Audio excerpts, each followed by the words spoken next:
తెలంగాణలో జర్నలిస్టుల సంక్షేమానికి ప్రత్యేక ప్రాధాన్యత ఇస్తున్నట్లు మంత్రి పొంగిలేటి శ్రీనివాసరెడ్డి తెలిపారు.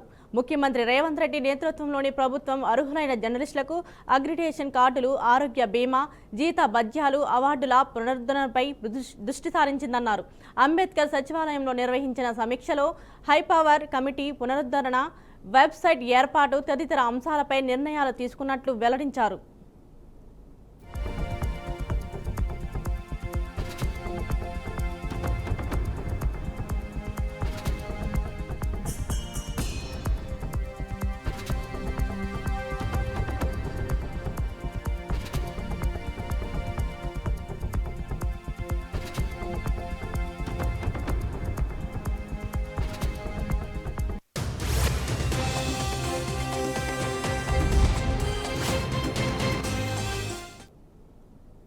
హైదరాబాద్లో ఆదివారం రాత్రి కురిసిన భారీ వర్షాల వల్ల ఆసిఫ్ నగర్లోని మాంగల్ బస్తీ ప్రాంతం వణికిపోయింది.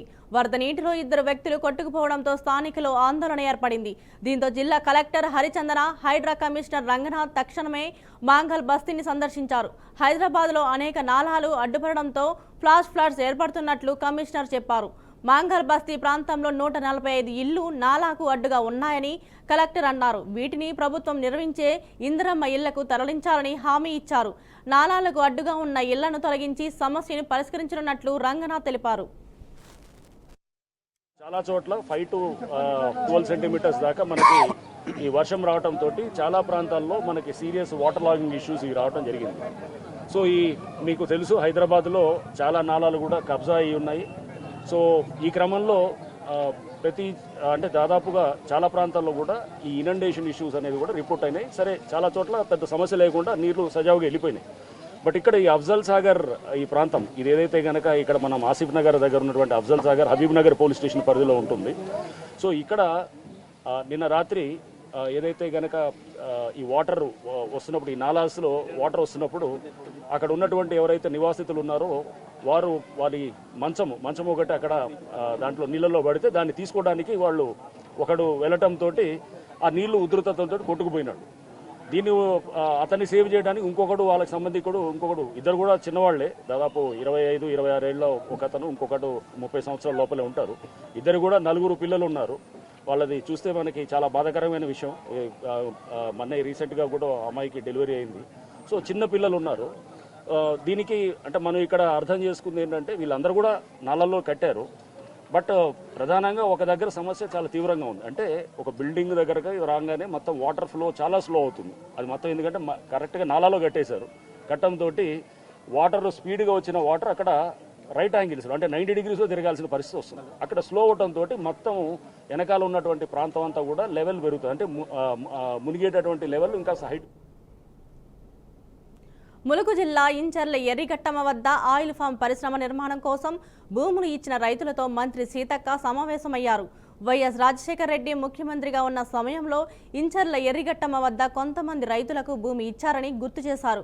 అదే 41 మంది రైతుల నుండి ఇంచర్ల ఎర్రిగట్టమ వద్ద ఆయిల్ ఫామ్ ఫ్యాక్టరీ నిర్మాణానికి తీసుకోవడం జరిగిందన్నారు. అలాగే 41 మంది రైతులకు ఇంచర్లలోని ఎకో పార్క్ వద్ద ప్రభుత్వ భూమి కేటాయిస్తూ పట్టాల పంపిణీ చేశారు. ఏదైతే ములుగులో కొంత టూరిజం కానీ, ఐటీ కానీ, ఇతర మరి ట్రైబల్ వెల్ఫేర్ కానీ, ట్రైబల్ యూనివర్సిటీ కానీ, మెడికల్ కాలేజ్ కానీ, నర్సింగ్ కాలేజీ ఇవన్నీ వచ్చిన నేపథ్యంలో గతంలో కాంగ్రెస్ ప్రభుత్వమే వైఎస్ఆర్ గారి హయాంలో ఇక్కడ జంగాల్పల్లిలో పేద రైతులకు కొంత భూమి ఇవ్వడం జరిగింది. కొన్ని కల్టివేషన్లో లేని, కొంత కల్టివేషన్ అలాంటిది తీసుకొని వాళ్లకు మళ్ళీ ఆ ల్యాండ్ డెవలప్మెంట్ చేసి కొంత ల్యాండ్ను వాళ్ళకి ఇస్తూ పట్టాలు ఇవ్వడం జరిగింది. భూములు ఇచ్చినటువంటి వాళ్లకు ఎవరైతే ఉన్నారో రిటర్న్గా మరి ఒక 20 గుంటలు 20 గుంటలు ఇవ్వడం జరిగింది. ఖచ్చితంగా ఆయిల్ ఫామ్ వచ్చింది కాబట్టి అక్కడే టూరిజం విలేజ్ కూడా నిర్మాణం అవుతుంది. అక్కడే యంగ్ ఇండియా స్కూల్ కూడా అవుతుంది. అదంతా చాలా డెవలప్మెంట్ అవుతున్నటువంటి ఏరియా కాబట్టి అక్కడ పిల్లలకు కూడా వాళ్ళ పిల్లల లిస్ట్ కూడా తీసుకున్నాం. వాళ్ళకి అందులో జాబ్స్ ఇప్పిస్తాం. తర్వాత ఇల్లు లేని వాళ్ళకు కూడా ఇల్లులు ఇస్తామని కూడా చేయడం జరిగింది. హైవే కాబట్టి కొంత వాళ్ళ ల్యాండ్స్ మనం అక్కడ తీసుకోవాల్సి వచ్చింది. ఇది మనకు చాలా హార్డ్ కోర్ ఏరియా. అక్కడ మన ఫారెస్ట్ వాళ్ళు కూడా ఫారెస్ట్ విలేజ్ కూడా పార్క్ కూడా కడుతున్నారు. విలేజ్ పార్క్ కూడా చాలా అద్భుతంగా ఉంది. సో కొంత రైతులకు బాధ అనిపించినప్పటికీ వాళ్ళని ఒప్పించి మెప్పించి దాదాపు 3-4 మంత్స్ నుంచి వాళ్ళను కన్విన్స్ చేసి వాళ్లకు కొంత అదే ల్యాండ్లో కొంత ల్యాండ్స్ ఇచ్చి తర్వాత ఆయిల్ ఫామ్ కొంత, తర్వాత ఇటు టూరిజం విలేజ్లకు కొంత ఇట్లా తీసుకోవడం జరిగింది. కాబట్టి వాళ్ళు కూడా అర్థం చేసుకున్నారు. ఏపీలో మెడికల్ కాలేజీల వ్యవహారంపై రాజకీయ వివాదాలు పెరుగుతున్నాయి. ఈ అంశంపై స్పందించిన మాజీ మంత్రి విడుదల రజని కీలక వ్యాఖ్యలు చేశారు. చరిత్ర చెరిపివేస్తే చెరగదు. రాష్ట్ర చరిత్రలో ఒకే రోజు 5 మెడికల్ కాలేజీల కళాశాలలు ప్రారంభించిన ఘనత సీఎం జగన్కే దక్కుతుందని అన్నారు.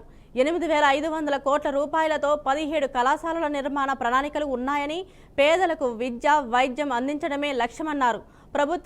ప్రస్తుత ప్రభుత్వం అనుమతులు లేవని తప్పు ఆరోపణలు చేస్తుందన్నారు. కూటమి తర్వాత పనులు నిలిచిపోయి ప్రాజెక్టులను నిలిపివేశారని విమర్శించారు.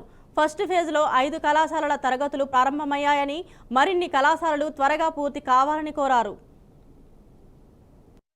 ఎవ్వరు కూడా ఆలోచన చేయలేదు. ట్రైబల్ ఏరియాలో మన్యం, పార్వతీపురం లాంటి ప్లేసెస్ లో కూడా ఒక గవర్నమెంట్ మెడికల్ కాలేజ్ తీసుకురావాలి, ఎస్టాబ్లిష్ చేయాలి. ఆ ప్రాంత ప్రజలకు కూడా వైద్యాన్ని చేరువ చేయాలి. ఆ ప్రాంత ప్రజలకు కూడా వైద్య విద్య అభ్యసించే అవకాశం లభించాలని ఏజెన్సీ ఏరియాల మీద కూడా ఒక మంచి గొప్ప ఉద్దేశంతో మరి ఆలోచన చేసి ముందుకు వెళ్లారు. పాడేరు 50 సీట్లు అందుబాటులోకి వచ్చినాయి, అది నడుస్తా ఉంది. మరి పులివెందులకు కూడా 50 సీట్లు మనకు అందుబాటులోకి వస్తే ఈ ఎన్ఎంసీ వాళ్ళకి ఇక్కడ ఉన్నటువంటి ఈ కూటమి ప్రభుత్వం ఏమని లెటర్ రాసింది?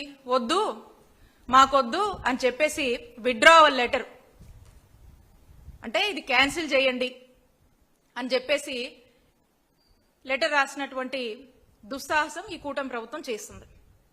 అంటే ఎక్కడ లేదు, ఎక్కడ కూడా ఎన్ఎంసీ నుంచి మనకు సీట్లు వస్తే వెనక్కి మాకొద్దు అని చెప్పి రాసినటువంటి, బహుశా దేశంలో ఒక ఆంధ్రప్రదేశ్ రాష్ట్రమే ఉంటదేమో, ఏ స్టేట్ కూడా అలాంటి పని చేయదు. వచ్చినటువంటి సీట్స్ ని వద్దు అని వెనక్కి రాయడం.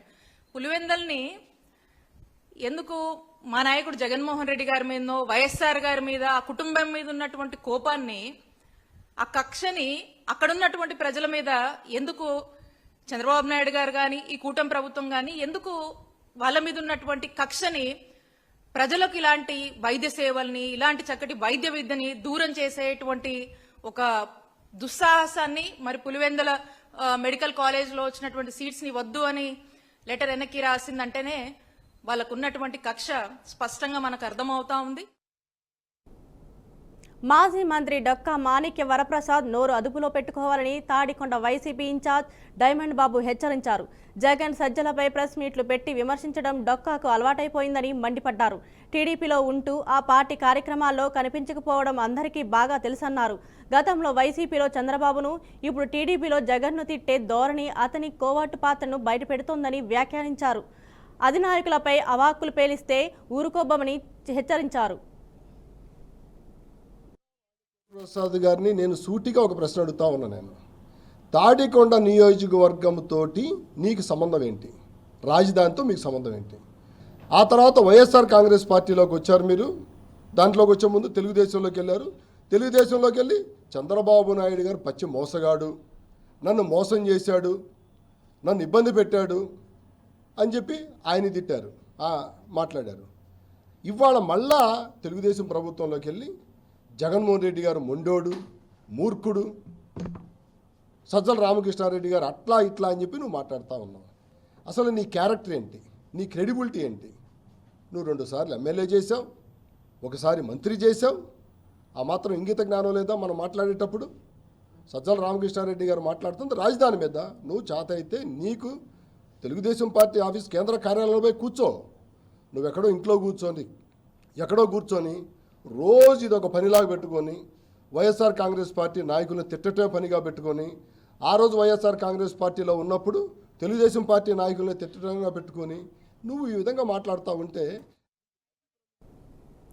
కర్ణాటక ముఖ్యమంత్రి సిద్ధరామయ్య మత మార్పులపై చేసిన వివాదాస్పద వ్యాఖ్యలు రాజకీయ దుమారం రేపుతున్నాయి. హిందువులు మతం మారేందుకు మనలో మనకే సమానత్వం లోపించడమే కారణమని అన్నారు. హిందూ మతంలో సమానత్వం ఉంటే అంటరానితనం ఎందుకు వచ్చింది? మనం అంటరానితనాన్ని సృష్టించామా అని ప్రశ్నించారు. ఇస్లాం, క్రైస్తవ మతం లేదా ఏ మతంలోనైనా అసమానతలు ఉండవచ్చు కదా అని నిలదీశారు. తాము లేదా బీజేపీ ఎవరిని మతం మారమని అడగలేదు, కానీ ప్రజలు మతం మారుతున్నారు, అది వారి హక్కు అని చెప్పుకొచ్చారు. ಆಗೋದು ಬೇಡ ಅಂತ ಹೇಳಿದ್ರು ಕೂಡ ಕೆಲವರು ವ್ಯವಸ್ಥೆಯ ಪರಿಣಾಮವಾಗಿ ಕನ್ವರ್ಷನ್ ಆಗಿಬಿಡ್ತಾರೆ. ನಮ್ಮ ಸಮಾಜದಲ್ಲಿ, ಹಿಂದೂ ಸಮಾಜದಲ್ಲಿ ಎಲ್ಲರೂ ಸಮಾನತೆ ಇದ್ದಿದ್ರೆ ಯಾಕೆ ಕನ್ವರ್ಷನ್ ಆಗ್ತಾರೆ? ಸಮಾನ ಈಕ್ವಲ್ ಆಪರ್ಚುನಿಟೀಸ್ ಇದ್ದರೆ, ಸಮಾನತೆ ಇದ್ದರೆ ಯಾಕೆ ಅಸ್ಪೃಶ್ಯತೆ ಯಾಕೆ ಬಂತು? ನಾವು ಹುಟ್ಟಾಕಿದ್ವಾ? ಮುಸ್ಲಿಂ ಕ್ರಿಶ್ಚಿಯನ್ ಅಲ್ಲೂ ಇದೆ ಅಂತ ಹೇಳಿದಾರೆ, ಅಸಮಾನತೆ ಅಲ್ಲೂ ಇದೆ. ಯಾರ ನಾನು ಎಲ್ಲೇ ಇರಲಪ್ಪ, ಎಲ್ಲ ಕಡೆ ಇದೆ ಅಂತ. ಮುಸಲ್ಮಾನ್ ಧರ್ಮದಲ್ಲರೂ ಇರಲಿ, ಕ್ರಿಶ್ಚಿಯನ್ ಧರ್ಮದಲ್ಲರೂ ಇರಲಿ, ಇಲ್ಲಿದ್ರೆ ಈಗ ನಾವು ಯಾರು ಕೂಡ ಅಥವಾ BJP ಅವರು ಯಾರು ಕೂಡ ಕನ್ವರ್ಷನ್ ಆಗಿ ಅಂತ ಹೇಳಿಲ್ಲ ಅಲ್ವಾ? ಕನ್ವರ್ಷನ್ ಆಗಿದ್ದಾರೆ. ಇಟ್ ಈಸ್ ದೇರ್ ರೈಟ್ ಅಲ್ವಾ ಕನ್ವರ್ಷನ್ ಆಗೋದು ಅವರು. శ్రీ సత్యసాయి జిల్లా కదిరి R&B బంగ్లాలో సీఎం సహాయ నిధి ద్వారా మంజూరైన చెక్కులను ఎమ్మెల్యే కందికుంట వెంకటప్రసాద్ లబ్ధిదారులకు పంపిణీ చేశారు. అనారోగ్యంతో బాధపడుతూ ఆసుపత్రిలో చికిత్స పొందిన 33 మంది లబ్ధిదారులకు 30 లక్షల చెక్కులు అందజేయబడినట్లు ఎమ్మెల్యే వెల్లడించారు. అలాగే కదిరి నియోజకవర్గంలో ఇప్పటి వరకు 1,66 లక్షల చెక్కులు సీఎం సహాయ నిధి ద్వారా లబ్ధిదారులకు పంపిణీ చేసినట్లు తెలిపారు.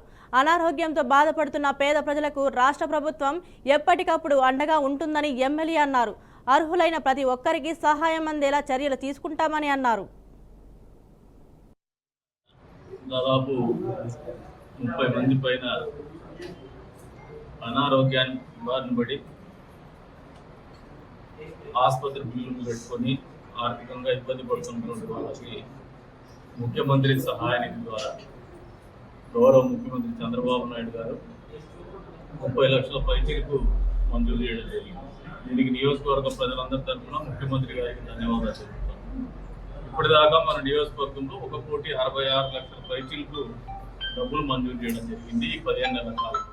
ఈ రోజున దాదాపు 30 మంది పైన అనారోగ్యానికి బారిన పడి ఆసుపత్రి బిల్లు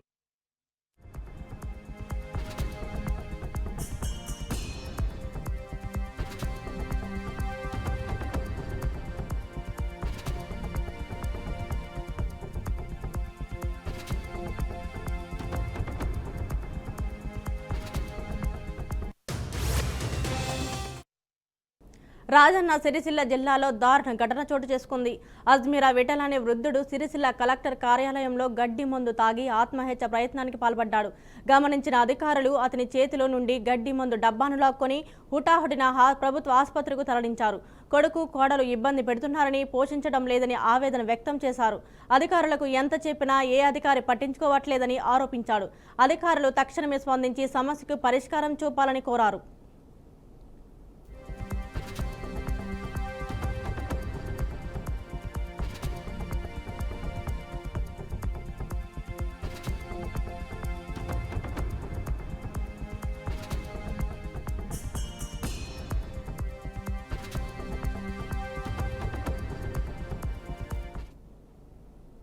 ఆదిలాబాద్ పట్టణంలోని యూరియా కోసం రైతులు తీవ్ర ఇబ్బందులు ఎదుర్కొంటున్నారు. PACS ఆధ్వర్యంలో యూరియా పంపిణీ జరుగుతున్నప్పటికీ ఏర్పడుతుండటంతో భయంతో ఉదయం నుంచి రైతులు క్యూలో నిలబడ్డారు. అధికారులు పంటలకు అవసరమైన దానికంటే ఎక్కువ యూరియా వాడడం వల్ల పంటలకి నష్టాలు వస్తాయని అధికారులు తెలిపారు. ఎక్కువ మోతాదులో యూరియా వాడకూడదని సూచించారు. PACS ఆదిలాబాద్లో 40 మెట్రిక్ టన్స్ యూరియా వచ్చింది. మనం రైతులకి ఒక్కొక్కరికి 2 బ్యాగులు చొప్పున, అలాగే నానో యూరియా కూడా ప్రమోట్ చేయాలనే ఉద్దేశంతో ఒక నానో యూరియా కూడా ఇవ్వడం జరిగింది. ఎవరికి కూడా ఇవ్వకుండా లేదు. మళ్ళీ మనకు స్టాక్ వచ్చేది ఉంది. వచ్చినప్పుడు మిగతా రైతులకు కూడా బయట లేదనంటే మనకు వచ్చినప్పుడు, మనకు రేకు వచ్చినప్పుడు అయితే అలాట్మెంట్ అవుతున్నది. కొంత ఈ కంటిన్యూస్ రెయిన్స్ వల్ల ఏమవుతుందంటే రైతులు పోసిరు, అది మళ్ళీ వర్షానికి కొంత కొట్టుకుపోవడంతో మళ్ళీ వచ్చి పోద్దామనే ఉద్దేశంతో వస్తున్నారు రైతులు. కొరత ఉందంటున్నారు. కొరత పెద్ద మొత్తంలో ఏం లేదు. ఆల్రెడీ మనం సీజన్ ఎండింగ్కి వచ్చేసినాము. మనకి ఇంకొక రేకు వస్తే ఎవరైనా మిగిలిపోయిన వాళ్ళు. విజయనగరం జిల్లా గజపతి నగరంలో కోఆపరేటివ్ సొసైటీ కార్యాలయం వద్ద ఉద్రిక్తత నెలకొంది. యూరియా కోసం రైతులు ఉదయం నుంచి సొసైటీ కార్యాలయం వద్ద ఆందోళన వ్యక్తం చేశారు. యూరియా స్టాక్ తక్కువ ఉండడంతో వచ్చిన రైతులకు యూరియా దొరుకుతాదో అన్న ఆందోళన రైతులు ఉన్న తరుణంలో తోపులాట జరిగింది. దీంతో రంగంలోకి దిగిన పోలీసులు రైతులను అదుపులోకి చేసేందుకు ప్రయత్నించగా యూరియా కోసం పెద్ద ఎత్తున రైతులు ఎగబడ్డారు. దీంతో కుర్చీలు, బెంచీలు విరిగిపోవడంతో ఘటనా స్థలంలో ఉద్రిక్తత నెలకొంది.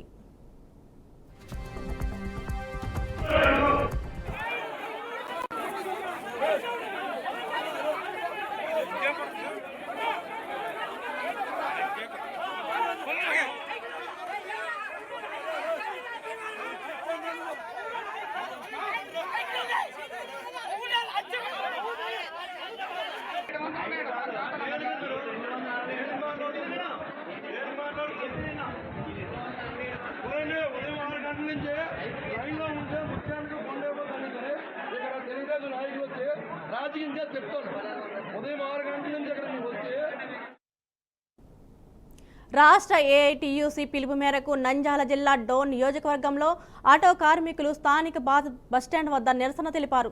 కార్యక్రమానికి ఏఐటీయూసీ నాయకులు వెంకటేష్ గౌడ్, సుంకయ్య, అన్వార్ తదితరులు ముఖ్య అతిథులుగా హాజరయ్యారు.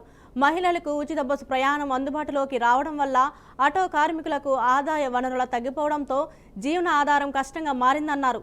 తక్షణమే ఆటో డ్రైవర్లకు నెలకు 5,000 చొప్పున, సంవత్సరానికి 60,000 అందించాలని డిమాండ్ చేశారు. ఆటో కార్మికుల కోసం ప్రత్యేక సంక్షేమ బోర్డు ఏర్పాటు చేయాలని, కంఫర్ట్ ఫీజులు పెంచిన జీవో నెంబర్లు 21, 31ని వెంటనే రద్దు చేయాలని వారు కోరారు. పెనాల్టీలు, ఫైన్లు వేసి వాళ్లకు వాటితో పాటు ఇక్కడ జిల్లా స్థాయిలో ఎంసీలు చేసుకోవాలనుకుంటే దాదాపు 100-150 కిలోమీటర్లు దాటి జిల్లా కేంద్రానికి పోయి ఎఫ్సీలు చేయించుకోవాలా. దీన్ని ప్రైవేట్ ఏజెన్సీలకు అప్పచెప్పారు. మరి దాదాపు ఒక ఆటో కార్మికులు ఎఫ్సీ చేయించుకోవాలనుకుంటే 150 కిలోమీటర్లు పోయి ఎఫ్సీ చేయించుకోవాలనుకుంటే డీజిల్, పెట్రోల్ ధరలు పెరిగిపోయి మరి దాదాపు ఒక ఆటో కార్మికుడు అక్కడ ఎఫ్సీకి అయినటువంటి ఖర్చులతో పాటు ట్రాన్స్పోర్ట్ రంగ ఛార్జీలు కూడా అదనంగా అవుతుంది, సౌకర్యంగా ఉండదు.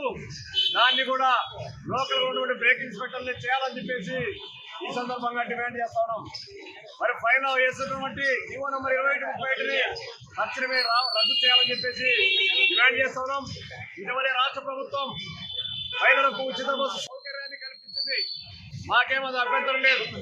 దానికన్నా ముందు ఆటో కార్మిక సంఘ నాయకులతో ఇది పూర్తిగా ఉపాధి పోతా ఉంది. ఆటో కార్మికులను ఆదుకోవడానికి ముందు మీరు చర్యలు తీసుకొని ఉచిత బస్సు ఏర్పాటు చేస్తే మాకు ఎలాంటి అభ్యంతరం లేదని చెప్పేసి ఏఐటీసీ ఆటో వర్కర్స్ నుంచి అడిగాం. ఆటో కార్మికులకు పెనాల్టీలు, ఫైన్లు వేసి మేడ్చల్ జిల్లా గట్కేశ్వరం మండలం తహసీల్దార్ కార్యాలయాన్ని దివ్యాంగులు ముట్టడి చేశారు. ఎమ్మెల్యే మందకృష్ణ మాదిగ పిలుపు మేరకు దివ్యాంగులు, పింఛనుదారులు, హలో పింఛనుదారులు తహసీల్దార్ కార్యాలయం వద్ద సంఘటితంగా నిరసన చేపట్టారు. కాంగ్రెస్ ప్రభుత్వం ఎన్నికల మేనిఫెస్టో ప్రకారం దివ్యాంగులకు నెలకు 6,000 పింఛను ఇవ్వాలని డిమాండ్ చేశారు. తమ డిమాండ్లను ప్రభుత్వానికి వినిపించేందుకు ఎంఆర్ఓ అధికారికి వినతి పత్రం సమర్పించారు. కాంగ్రెస్ ప్రభుత్వం ఇచ్చిన మాటను వెంటనే అమలు చేయాలని అన్నారు.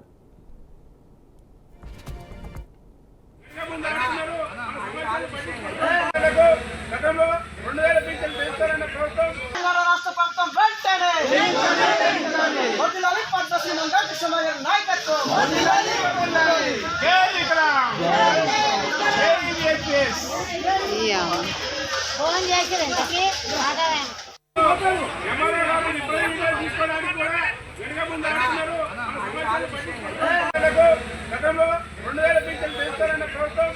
రాష్ట్ర ప్రభుత్వం వెంటనే